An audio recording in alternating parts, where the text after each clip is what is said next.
the malevolent poltergeist of Lancaster House. In the heart of Lancaster, Pennsylvania, there stood a decrepit mansion known as the Lancaster House. Its ominous history was shrouded in mystery, with tales of inexplicable phenomena and gruesome deaths. The Anderson family, consisting of John, Sarah, and their two children, Emily and Daniel, had recently moved into this ominous abode, unaware of the malevolent force that awaited them. First signs of the haunting were subtle. Doors would creak open on their own, and the temperature would inexplicably drop, sending shivers down their spines. But the malevolent entity within Lancaster House was merely testing its newfound victims. One fateful evening, as the family gathered around the dinner table, the entity unleashed its fury.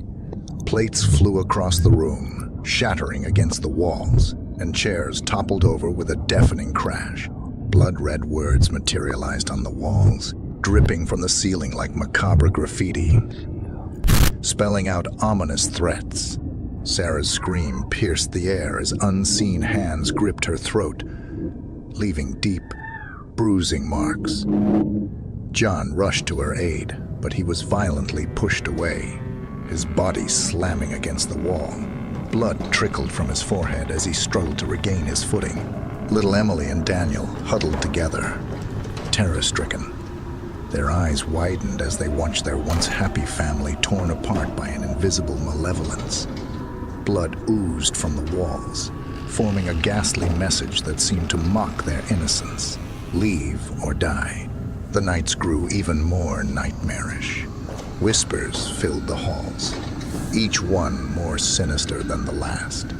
Sarah would wake to find her reflection in the bedroom mirror, contorted into grotesque, twisted expressions, each one whispering promises of doom.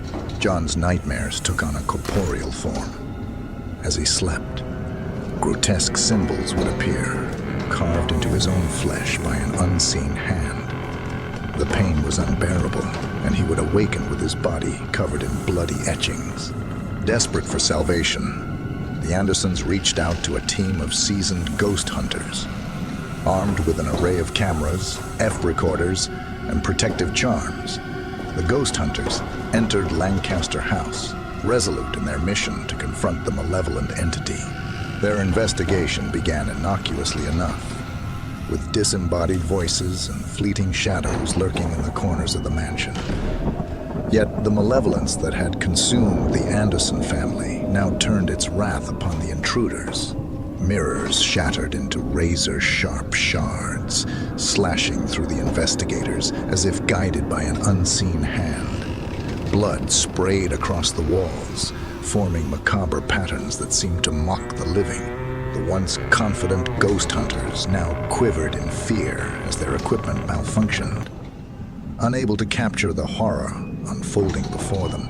In the end, the ghost hunters were no match for the relentless malevolence of Lancaster House. Their lifeless bodies joined the tortured souls trapped within, forever entwined in the mansion's dark legacy. As for the Anderson family, they were never seen again. Lancaster House had claimed them, and their fate remained a chilling mystery. The entity within the mansion continued to haunt, waiting for its next unwitting victims to cross its threshold and experience the unspeakable horrors that lurked within. With every passing day, Lancaster House stood as a grim reminder of the malevolent forces that could lurk beneath the surface of even the most unassuming locations, ready to unleash their terror upon anyone who dared to enter. The spectral terror of Pittsburgh Manor. In the heart of Pittsburgh, Pennsylvania, there stood a foreboding mansion known as Pittsburgh Manor. Once a grand residence, it had become a place of dread where malevolent spirits roamed freely. The Montgomery family, consisting of Richard, his wife Elizabeth, and their teenage daughter, Isabella, had recently moved into this ominous dwelling, oblivious to the horrors that awaited them. The initial signs of the haunting were subtle. Strange noises echoed through the halls, and chilling apparitions appeared at night. Elizabeth would sometimes catch glimpses of shadowy figures moving in the corners of her vision, and Isabella often heard whispers in the darkness of her room. One fateful evening, as the family gathered in the dimly lit dining room, a ghostly figure materialized before them. Its eyes glowed with malevolence as it whispered ominous threats. The temperature plummeted, and a bone-chilling wind swept through the room. Blood dripped from the chandeliers, forming a gruesome tableau of terror on the polished hardwood floor. Richard, determined to protect his family, ventured into the basement where the demonic presence grew stronger. The air grew thick with an oppressive darkness as he descended the creaking stairs. At the heart of the basement, he found an old, cursed mirror that reflected his darkest fears. His own reflection twisted into a grotesque, demonic form, taunting him with promises of eternal torment. Elizabeth, alone in her room, saw her reflection in a cursed mirror contort into a monstrous visage. Blood dripped from the mirror's frame, spelling out her name in a chilling warning. The room itself seemed to breathe, its walls pulsating with an otherworldly presence, as if the very house itself were alive with malevolence. Isabella, tormented by the spirits, sought solace in her room. The walls bled with eerie symbols, and a spectral hand reached out from the mirror. Grasping for her, she screamed in terror as she was pulled into the sinister realm beyond the glass, her cries echoing through the house. Her cries echoed. Desperate, Richard contacted a group of paranormal investigators known for their expertise in dealing with malevolent entities. Armed with an arsenal of holy relics and ancient incantations, they entered Pittsburgh Manor, determined to confront the demonic forces that had terrorized the Montgomery family.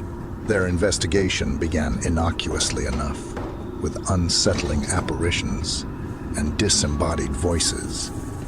But as they descended into the basement, the malevolent presence grew overwhelming.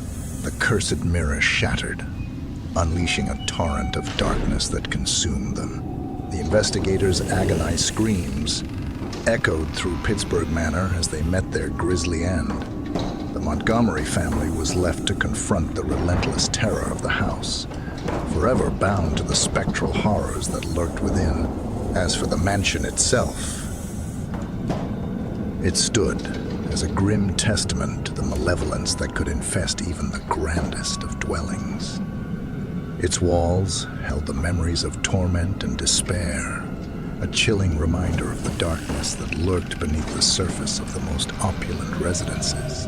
The demonic infestation of Erie Cottage, in the heart of Erie, Pennsylvania.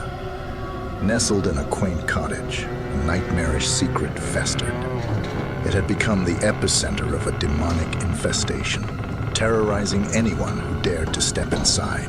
The O'Connor family, consisting of Robert, Margaret, and their young son, Liam, had recently moved into this seemingly idyllic cottage, oblivious to the malevolent force that lurked within. The initial signs of the haunting were subtle. Objects would move on their own, and chilling whispers would fill the air at night. Robert and Margaret dismissed these occurrences as mere quirks of an old house. But little Liam was often found talking to unseen entities, his innocent laughter sometimes turning into fearful cries. One fateful evening, as the family gathered in the cozy living room, a hellish portal suddenly opened before them. Demonic entities emerged, their eyes burning with malevolence. The temperature plummeted, and a sulfurous stench filled the room. Blood oozed from the walls, forming sinister symbols that defied comprehension. Robert, determined to protect his family, ventured into the attic, where a sinister force resided.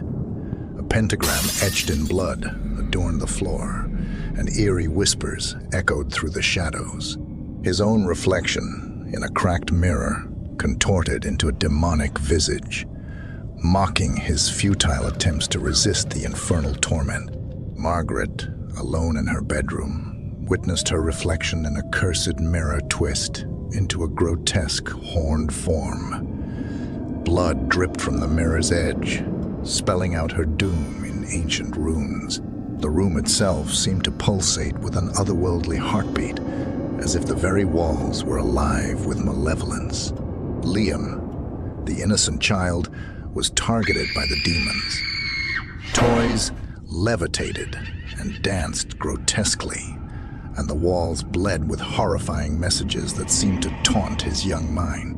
He cried out as unseen hands dragged him into a nightmarish void beyond the closet, his desperate pleas echoing through the house.